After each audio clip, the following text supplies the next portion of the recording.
If you want some pointers for using the Sponge Brayers from Stampin' Up, keep watching and I'll share my tips. Hi, this is Sage Kimball and I'm the Mad Stamper with another technique video for card makers and paper crafters. Last year, Stampin' Up introduced the Sponge Brayers that replaced the old Brayers with a hard rubber roller. I wasn't sure I'd like them, but after experimenting, I see that they have some definite advantages over the old style. When you order Sponge Brayers, you'll get 2 handles and 4 sponge rollers. To change the rollers, you simply gently pull the handle out of the spindle in the center of the sponge. The foam will get stained with ink, just like regular sponges do, but it won't rub off after you've cleaned them. To clean these sponge rollers, rinse them well with water, then set them aside to dry. You can take out the spindle or leave it in, whichever you prefer. Just don't lose the spindle, because the sponge won't work anymore that way. The technique for inking Sponge Brayers is the same as with the rubber Brayers. Roll and lift, roll and lift, roll and lift. That way you'll cover the entire surface with ink rather than just one part of it if you roll back and forth like that. You don't have to rinse the sponges necessarily when you change colors. If you go from a light blue like Pool Party to a darker blue like Pacific Point, the Pool Party won't affect the darker Pacific Point. It's always best to start with the lightest color if you're going to use more than one color on the same sponge. You can use Sponge Brayers to apply heavy layers of ink like you did with the old rubber Brayer. The trick with this technique is getting smooth transitions so lines don't show in your pattern.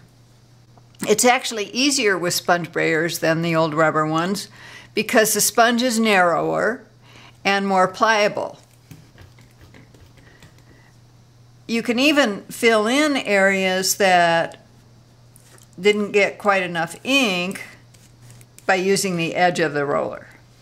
I'm finding that I prefer to use these Brayers in a very different way. I love the stippled effect from the Sponge Brayer, and I especially like that I can make lovely curves as I did on the background in this card. I've also used Sponge Brayers in subtler backgrounds, like this one where Pacific Point was brayered on the Pool Party background, so it looks like rain.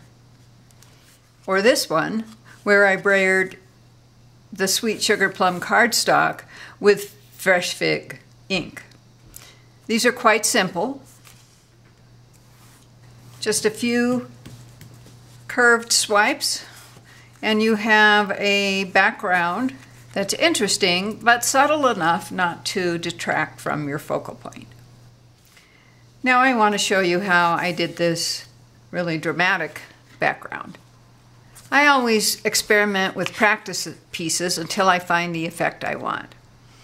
I use these blank 4x6 index cards, which I've cut down to 4x5 1/4, which is a common size for a card background. It helps to use temporary adhesive to tack down your index card or your cardstock. Otherwise, the cardstock shifts and you don't get a smooth curve. I'll start with Old Olive, but before I put it on my card, I'm going to check how dark it is on my scratch paper so I know what I'm dealing with. And then I'm just going to make some easy curves.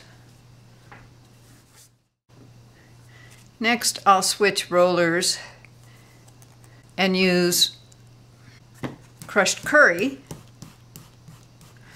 to blend in with the Old Olive and create a center area of yellow. Then I'll add some Cajun Craze on the other end.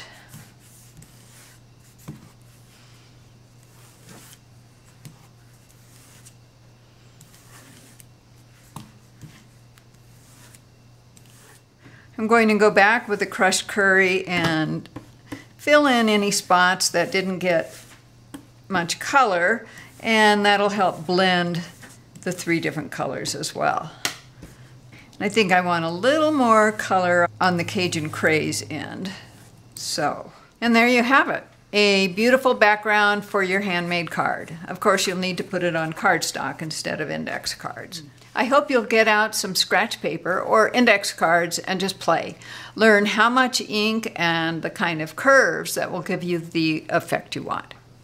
Have fun getting creative with these great tools from Stampin' Up! You'll be fascinated finding ways to use them, and the people who see your cards will think you're a genius. Thanks for watching. Please like this video, share it with your friends, and leave me a comment.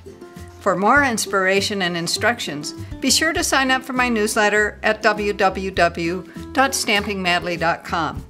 And don't miss another great video. Subscribe to the Mad Stamper YouTube channel now.